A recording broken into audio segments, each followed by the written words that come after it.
Good evening, everybody. Welcome back to the International Conference by ADHD Ireland and ADHD Foundation in Liverpool. Thank you very much for your generosity and your time in coming along today. We appreciate it. We had our afternoon session. We're now here for our evening session, and this will run from 6 o'clock to 8 o'clock. Coming up very shortly, we have Emma Weaver from the ADHD Foundation on what parents need to know. And trust me, I haven't seen Emma talk in the past. We know in 30 minutes she is going to cover the topic, what parents need to know. And as we were saying earlier, this project or this event has been run with the ADHD Foundation and ADHD Ireland, and we'd like to thank you again. We're doing this as part of our 40th anniversary, and we'd like to thank the sponsors of this event, which are Equizen and Witterslack Group. And again, we'd like to thank them very much for sponsoring us, particularly as we don't have any activities here in Ireland. We're also going to have talks from Harriet Parson, who's from Bodywise, and Harriet will be talking on ADHD and eating disorders, and Dr. Fionn Fallon will be talking on ADHD and obesity. And then around 7 o'clock, Dr. Ned Halliwell will be returning, and he'll be talking about the family and ADHD. So without ado further, let's introduce Emma. So Emma is the early years directors with the ADHD Foundation, and she's worked across several education and social care settings, designing and delivering services for families with children or parents who have autism, ADHD, and related neurodevelopmental conditions. MSA is the lead for the ADHD Foundation in this area and has been part of the national training team, providing professional development, training, coaching in areas such as mental health, education, and behavioural support. Emma's expertise is in developmental psychology to enable families and professionals to develop the knowledge and skills to ensure that their interventions are by the right people at the right time. Emma ensures that agencies work collaboratively with families on how they can adapt environmental factors in the home and the school environment to optimize the child development in its learning and well-being. And Emma is currently undertaking professional doctorate development in psychology in early years, and we're very happy to have her here tonight. Thank you very much, Ken. Thank you for the introduction. So my name's Emma Weaver. I'm going to be presenting in the next half an hour, quite a broad topic. So I'm hoping that I kind of get as much information that's useful across to you tonight. So specifically focusing on what parents and carers of children with ADHD need to know. Now, as I was kind of thinking this and putting this presentation together, I was thinking about all the different conversations with all the different parents and all the different children that I meet in my work. And I was thinking about kind of the key points and the interesting points that they talked to me about. So I've tried to encompass all of that in tonight's presentation for you. So I just wanted to start off with this kind of concept really of us looking at ADHD in a different way. Now, ADHD stands for Attention Deficit Hyperactivity Disorder. And for a long time, this is how we've labelled the condition, how we've identified the condition. What's really interesting is in my work, particularly in my work as part of the national training team, when I talk about ADHD, most of the time, children with ADHD are often identified as our boys with the hyperactive elements of ADHD. Now, hyperactivity can be a characteristic of ADHD for some children, but not for all. And actually something that we need to be really mindful of is it's our children with the inattentive elements of ADHD. So these might be children that aren't necessarily presenting with hyperactive or impulsive traits of ADHD, but have those inattentive elements. So they're those children that are possibly struggling to retain information, struggling to plan and organise and prioritise tasks as well. And often these are the children that I meet that often go under the radar a little bit longer than maybe our other children who have maybe some more of the possibly more kind of characteristics that we think of when we think of ADHD. Now, unfortunately, within the ADHD title, there are two quite negative terms that we use. So we have deficit and disorder. And at the ADHD Foundation, we are very much kind of driving this idea of changing the terminology and the way that we kind of promote ADHD. It's really important that we promote the positives, that we recognise and we celebrate the characteristics of ADHD and how that they can present and be a great asset in lots of different ways in the education field, but also as our children grow and turn into adults, they can be a great asset within the kind of working world as well. Now, something that we've spoken about quite regularly and something that we are kind of promoting actively is the change in the title and moving away from that deficit model, that negativity of ADHD being a deficit in something, because actually what ADHD is more of a dysregulation. So a dysregulation basically means that sometimes a child might have the ability from maybe to use executive functions, might be able to regulate themselves and their emotions, but at times it can be inconsistent. So the way that they regulate themselves can be can demonstrate this dysregulation as opposed to this deficit. It's not that they can't do it, it's just at times they find it more difficult. And we're also trying to move away from the terminology of disorder. Like the autism community, the autistic spectrum, we're moving much more into the idea of calling it the autistic spectrum condition as opposed to an autistic spectrum disorder. And I think with ADHD, we need to be looking at the same, thinking about it from a conditioned perspective as opposed to a disordered perspective. Helps for us to kind of think about it in a much more positive way as well. Now, something that we also need to know is that ADHD is lifelong. So for a long time, it was believed that ADHD was just something that was present only in children. This is not the case. ADHD lasts for a lifetime, and it's also present at different ages, but also relates to all genders too. Now, I know Professor Amanda Kirby spoke earlier on today about ADHD and how that presents in girls. And I know that she will have spoken in depth about how the presentations can often be quite different between our boys and our girls. But also the way that it presents at different ages and stages can be quite different. So I work with our younger cohort of children. I support children 7 years and under. And the way that it presents often with our little ones is that they will present with quite short play sequences. I find that in my observations, when I go into nursery or early years settings, there often are little ones that love to climb. Parents that I work with say that when their children were little, so around the age of 4 or 5, they would be the children that were climbing on furniture at home, climbing up the stairs, getting to the top and wanting to jump from the top step. Often, we often find that there may be delays in early development as well. So some of those developmental milestones, ADHD is a developmental delay. So in the early years, we might see a delay in maybe some of those speech development side of things, or maybe some of the milestones around potty training and things like that. Then when a child moves into kind of their primary years, we tend to see that it shifts again. So the way that it presents might look differently again as our develop further skills. Now, what we tend to find is that our children at primary school are often very engaged by the environment. What I love about my work therapeutically at primary school level is that children with ADHD are fantastic at recognizing the changes and the differences within their environment, regulating also sensory input that's happening. Also, what we find is that there's often a higher level of distractibility because of the environmental factors that are happening. We also might see at this stage a delay in processing, but what I also love and find kind of the characteristic that is something that I see a lot of our children thriving with at this age is that energy, that enthusiasm, that kind of energetic approach to life that they have. And then when we move into our teenage years, we might see it change again. So we might see an increase in risk-taking behaviours, and self-control and the ability to regulate our emotions can sometimes be difficult at this point. And then as we get older, so when we move into our adult kind of stage of life, we might find that that adults present with levels of difficulty around scheduling. But we also find that adults with ADHD, when they find their calling, so when they find their niche, they thrive. We know that adults with ADHD have often been known and termed as workaholics, but actually the ability to hyperfocus, which is a wonderful part of ADHD. Hyperfocus is the ability to pay attention to something that is a motivator for you. Now, for our children, if they get into the world of work and they find something that they are passionate about, something that motivates them and something that is driving for them, we find that actually they thrive in those types of environments. Also, we know that ADHD often doesn't travel on its own. So what we mean by that is there are also often other coexisting conditions along with ADHD.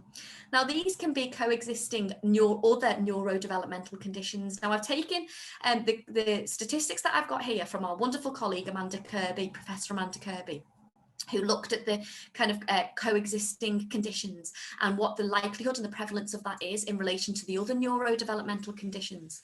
And what she found was that children with DCD, which is developmental coordination disorder, 1 in 2 people with DCD will also have ADHD.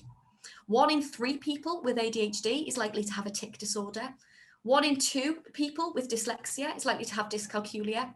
1 in 5 people with a tic disorder is likely to have developmental language disorder. And children with autism, 4 in 5 people with autism have this developmental coordination disorder. Now, I think this is really interesting, and I think it's something for us as parents and as carers and those supporting children with ADHD, is thinking that actually the conditions rarely travel on their own. So it's important that we hold that in mind, because actually where our children may be presenting with the characteristics of ADHD, they might also be presenting with the characteristics of other neurodevelopmental conditions. And that includes some that are on the page there: dyscalculia, dyslexia, also sensory integration difficulties too. Now, when I think about ADHD and when I think about my work supporting parents, I think particularly about the function of the brain when it comes to ADHD. Now, it's very based in neuroscience. We know that the part of the brain that is impacted by ADHD is the frontal part of the brain.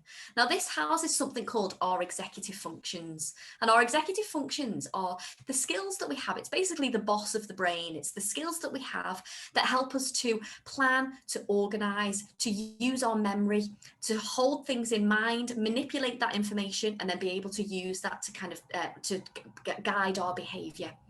Now, because it's this part of the brain with ADHD that is delayed in its development, what we sometimes find is that children present with a delay in the development of those particular skills.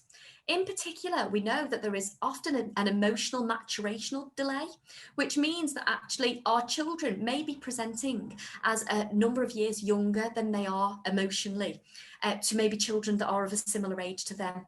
In particular, when we think about children of primary school age, they are potentially functioning 2 to 3 years behind their peers. At secondary school age, we might find that our children are presenting as 3 to 5 years behind. So when we think about emotional maturation, what we have to think about is where our children are developmentally, not necessarily chronologically. It's really important that we take that into consideration, because actually how they might be presenting might appear immature, but actually it's not an immaturity, it's just where they are in their development at that point. And what we know is that the human brain continues to develop up until the age of 25. So for most of our children and young people with ADHD, what we find is that their delay might be present in their primary and secondary school years, but as they develop coping strategies and mechanisms to manage that, we tend to find later on in their adult years, they're able to manage some of the characteristics. We also know that ADHD is a dysregulation of something called dopamine. Now, dopamine is a key neurotransmitter. Dopamine is increased through movement, but dopamine helps to get messages around the brain and around the rest of the body.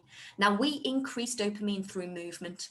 So something that I talk about with our parents all the time in my work is the importance of movement, allowing our children the opportunity to get up and move around, lots of exercise opportunities. If you're talking to your child's school, speaking to the teaching staff and the education staff around how are they increasing movement for the children in the classroom, because this is really important. Movement will increase that dopamine, which will further increase the use of the executive functions.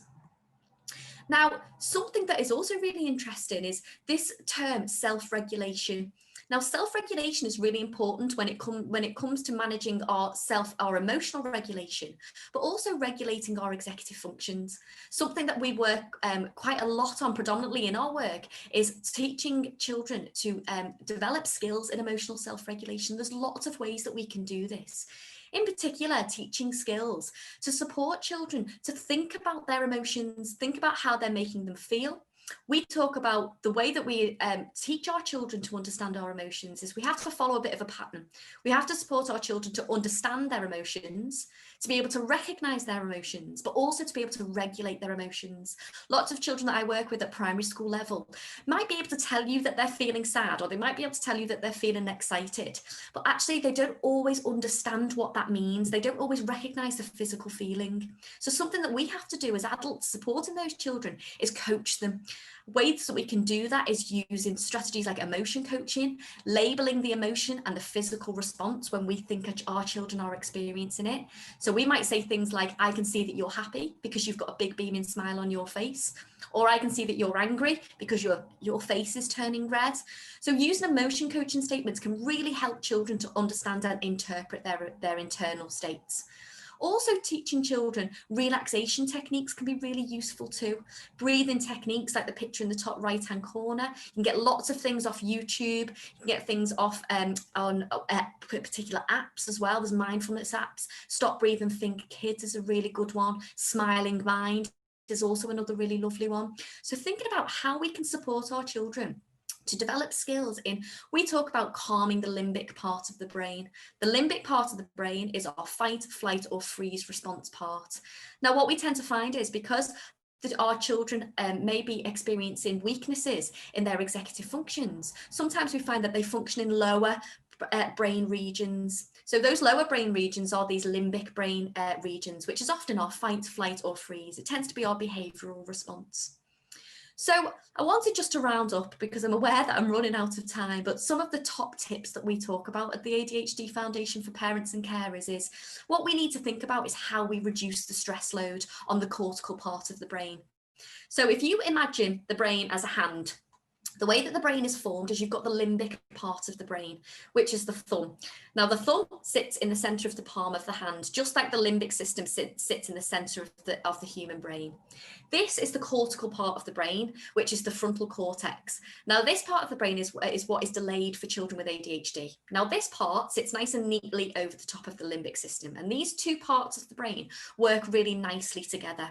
Now, for children who have a delay in this top part of the brain, what we sometimes find is when they experience stress or when they are experiencing that dysregulation with their executive functions, sometimes what happens is the cortical part of the brain switches off and the limbic part of the brain is exposed a little bit more. We talk about it with our children as flipping the lid. Sometimes we flip the cortical logical part of our brain, which means our stress response center becomes a little bit more pronounced.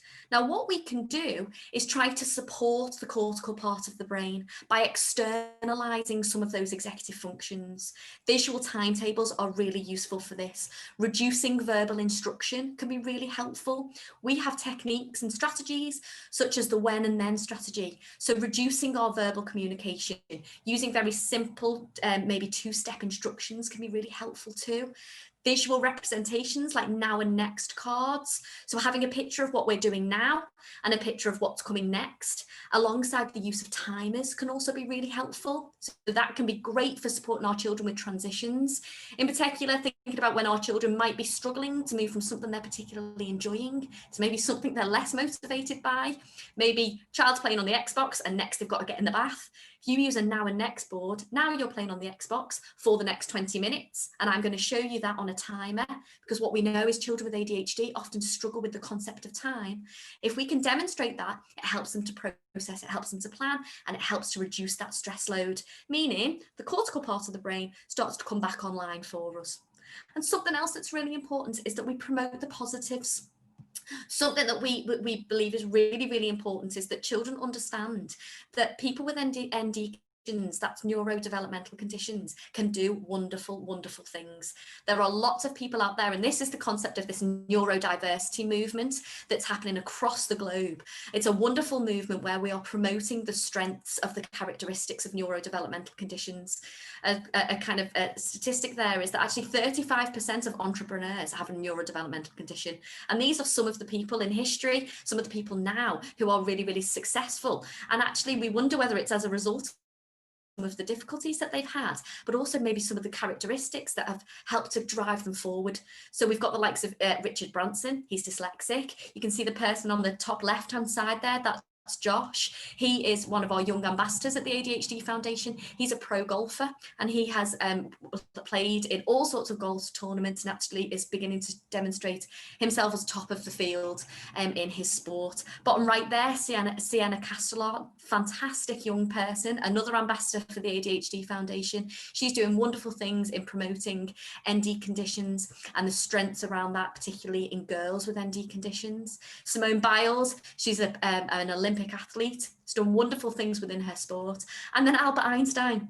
We know that Einstein was on the autistic spectrum, and what he's done for science is unbelievable. So what we need to do is promote those positives, help our children and young people understand that it's not a deficit model, that actually children and young people grow into adults who have neurodevelopmental conditions that can do some wonderful, wonderful things. Now, I just wanted to share with you just the link for our parent carer booklet. I'm conscious that we've run out of time for today's session, and there's so much that I could talk to you about and kind of go into a lot more detail on some of the things that we've spoken about. But our parent carer booklet, which you'll be able to find on our website, at the bottom there, that's the link to it. But if you just go on our website and you search parent carer booklet, you can have a little look. Lots of information about ADHD, developing your knowledge and your understanding, but also lots of information around strategies that might be useful as well. So thank you. I wanted to make sure that we had enough time for questions as well at the end. So we've got a quick kind of 8 minutes just to answer some questions. Well, thanks very much for that. That was really quick and concise. And just very quickly in the first question, I probably would have asked this question myself. What's the earliest age a child can get assessed for ADHD? Now, that's a really good question, and we do get asked this question quite a lot. Now, you aren't able to receive a diagnosis until around the age of 6 or 7. Reason for this is purely because of early brain development. In my work as the Director of Early Years Services, I do a lot of training around understanding ADHD in the early years. And actually little ones who are developing because a typical rate, so those children that are not necessarily presenting with ADHD, you could probably actually pinpoint ADHD in all 3 and 4 year olds, because lots of our little ones, lots of our toddlers are impulsive, lots of our toddlers are hyperactive, lots of our toddlers struggle to pay attention. Now that's very typical in child development. So what we need to do is we need to see how the children develop in the early years. And by the time that child gets to around the age of 6 or 7, that's when it becomes apparent that maybe in comparison to their peers, the hyperactive, the impulsive or the inattentive elements are to a greater extent in comparison to others. Whereas when they're little, it's hard to kind of spot that difference really. Okay, and I'll just run on with the next question myself. I thought this one was an interesting one that comes from Elizabeth Buckler. Because obviously just, I don't know where just in terms of Ireland, it may be different to the UK or even America. In that, when children go to school, they go in, generally speaking, English, but Irish language is compulsory. So the question was, have you any experience of the impact of bilingualism on ADHD? In general speaking, is it possible to speak more than one language? Can that improve executive functioning? And is there any research in the area? If I'm honest, it's not an area of research that I'm aware of. I do work with children who have English as an additional language in my work therapeutically and with a lot of the schools that I work with. And from experience, not necessarily from the research background, I suppose, what I tend to find is if there's dual language at home and it's something that the child has been kind of born into and it's something that is present from birth, we don't see as much of a challenge. What we might see the challenge might be later on if it's introduced as a language, maybe when they enter into the school environment. Potentially, but research perspective, I'm not sure of anything in particular. Again, just a question that was from Catherine. It's a question I know we've talked to the ADHD Foundation over the last 6 months. What is conduct disorder? What's ODD? And how do you deal with it in a child who is 6 or 7 and has ADHD? Yeah, it's a very big question, that one really, and I suppose it's understanding the behaviours. Conduct disorder and ODD, they are of course diagnosable conditions.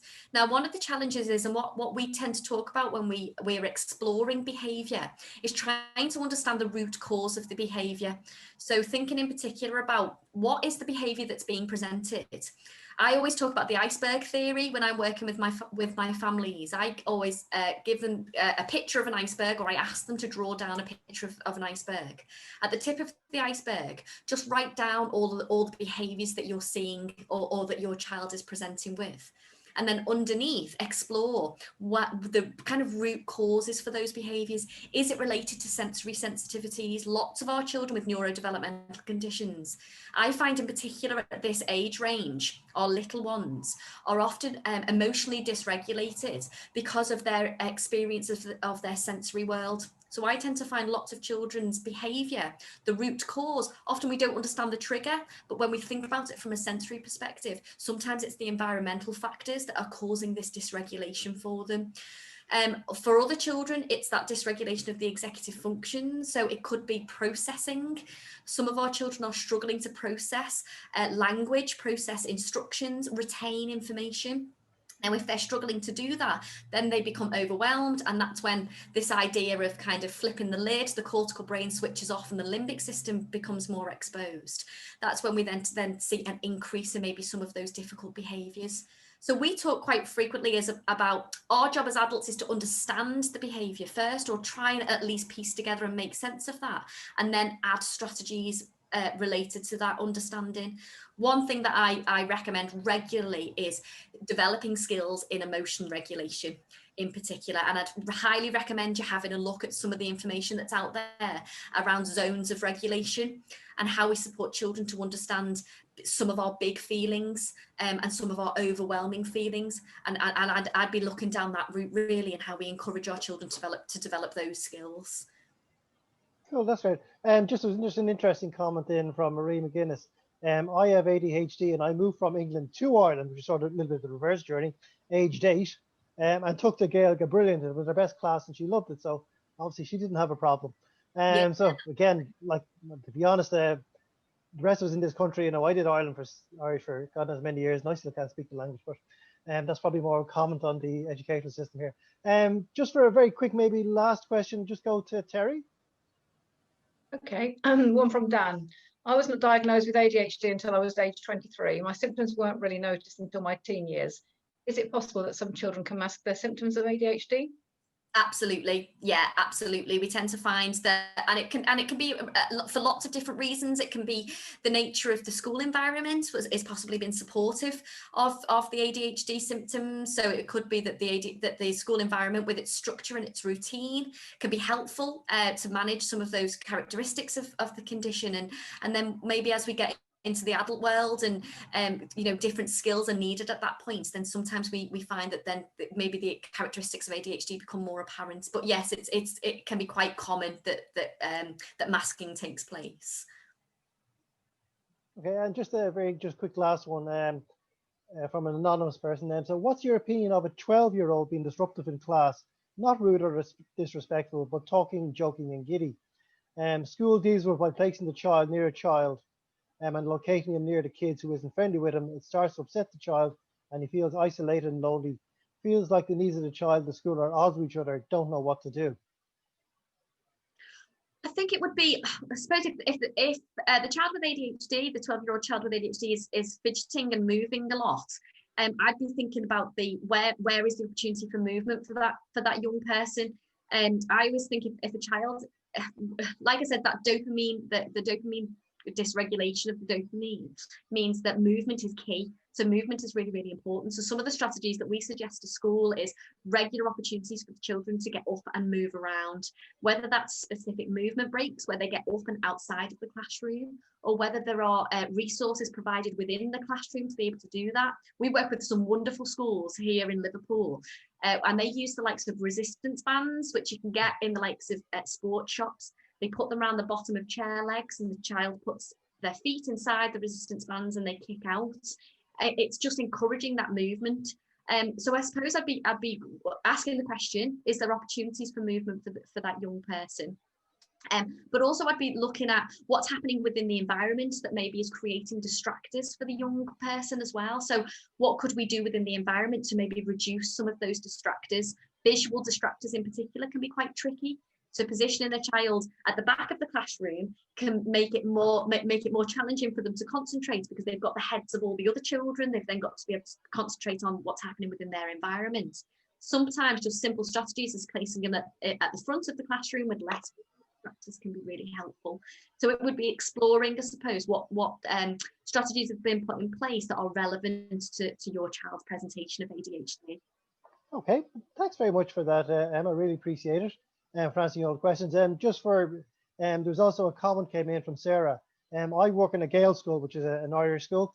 Loads of kids with ADHD. I don't believe ADHD is an impediment to learning a second language if they're immersed in it. So lots of kids out there learning a second language in Irish schools and getting it done. So that's good to hear. That's great to hear. Well, thanks very much for that, Emma. I really appreciate it.